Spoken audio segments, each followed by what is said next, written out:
A police officer guards the entrance of the International Media Center Sunday, June 10, 2018, in Singapore ahead of the summit between U.S. President Donald Trump and North Korean leader Kim Jong-un on June 12. AP photo, Wang Mei, Singapore, AP, embarking on a self-described mission of peace.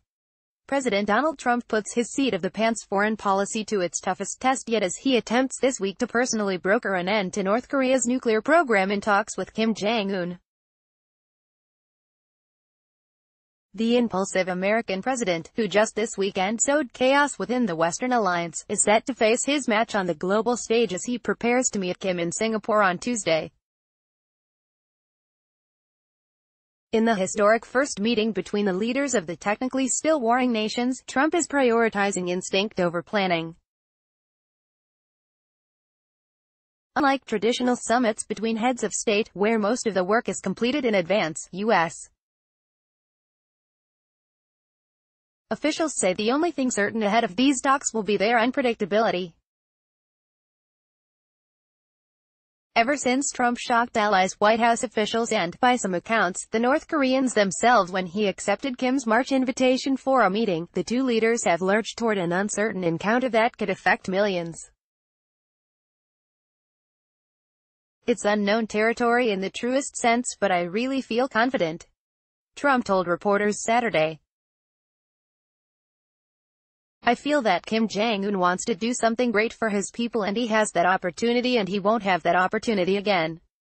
Trump landed in Singapore on Sunday evening, about 4 hours after Kim arrived in the island city-state.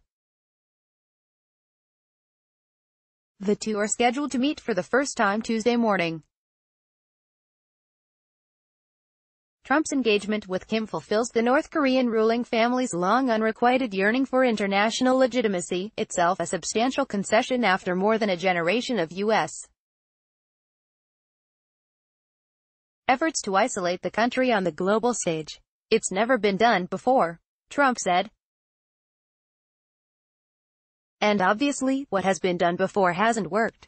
A triumvirate of forces is bringing the meeting to fruition, said Scott Snyder, Senior Fellow for Korea Studies and Director of the Program on U.S.-Korea Policy at the Council on Foreign Relations. He describes the summit as produced by Kim, directed by South Korean President Moon Jae-in, and inspired by Trump. Each man has his motivations. Hard-hitting sanctions and a desire for legitimacy brought Kim to the table. Moon's efforts to avert a potentially catastrophic U.S. first strike pushed Trump and Kim to take a risk. And Trump is the first U.S. president willing to sit down with Kim with so few concessions, believing his self-professed negotiating prowess will guide him through uncharted diplomatic waters. Raising expectations in advance of the meeting, Trump said the outcome will depend heavily on his own instincts. The U.S. president said he will know, within the first minute of meeting Kim, whether the North Korean leader is serious about nuclear negotiations. I think I'll know pretty quickly whether or not, in my opinion, something positive will happen. And if I think it won't happen, I'm not going to waste my time. I don't want to waste his time, Trump said. This is a leader who really is an unknown personality. Trump added of Kim, people don't know much about him. I think that he's going to surprise on the upside, very much on the upside. White House aides described Trump in the days after receiving the initial Kim invitation as being obsessed by visions of winning the Nobel Peace Prize and of using the skills he laid out in his book, The Art of the Deal, to put his mark on the global order. In recent weeks, though, Trump's enthusiasm has been tempered somewhat by the challenge of deal-making with such an unpredictable opponent. And there are worries from the White House to East Asian allies that Trump's desire for an agreement will lead him to accept any deal, even if it's a bad one. Trump is dangling before Kim visions of protection, economic investment and even a White House visit, in return for a commitment to abandon his nuclear weapons program. Kim, U.S. officials say, has agreed to put his stockpile of 50 or more weapons on the table for negotiation, but the two countries have offered differing visions of what that would entail. Despite Kim's apparent eagerness for a summit with Trump, there are doubts that he would fully relinquish his nuclear arsenal, which he may see as the guarantor of his survival. U.S. defense and intelligence officials have assessed the North to be on the threshold of having the capability to strike anywhere in the continental U.S. with a nuclear-tipped missile, a capacity that Trump and other U.S. officials have said they would not tolerate. Trump reiterated his promise Saturday that the U.S. will watch over and we'll protect Kim and his government in return for him giving up the nuclear program. With his Singapore summit, Trump is looking to temporarily escape his flaring personal conflicts with key U.S. allies over trade as well as domestic pressure like the swirling Russia probe.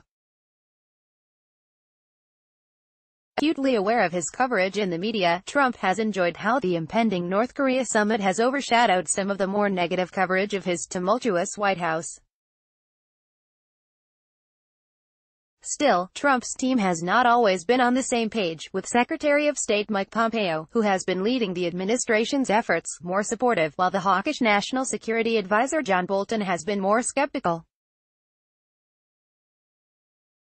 Bolton has been far less visible in the planning process, after a comment he made about favoring the Libya model for denuclearization enraged the North Koreans. Libya gave up its nuclear program at an early stage only to see its longtime dictator overthrown and killed less than a decade later.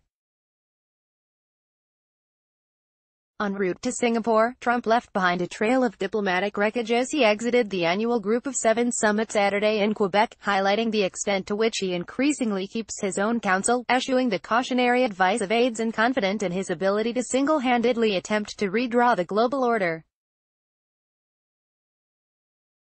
In Canada, the U.S. president threatened longtime allies over trade practices at a defiant exit press conference before abruptly withdrawing his endorsement of the group's final joint statement and tweeting that host Prime Minister Justin Trudeau was weak. His message from Quebec to Singapore is that he is going to meld the industrial democracies to his will, and bring back Russia, said Steve Bannon, Trump's former campaign and White House advisor.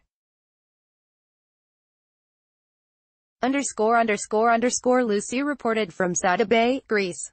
Copyright 2018 The Associated Press. All rights reserved. This material may not be published, broadcast, written or redistributed.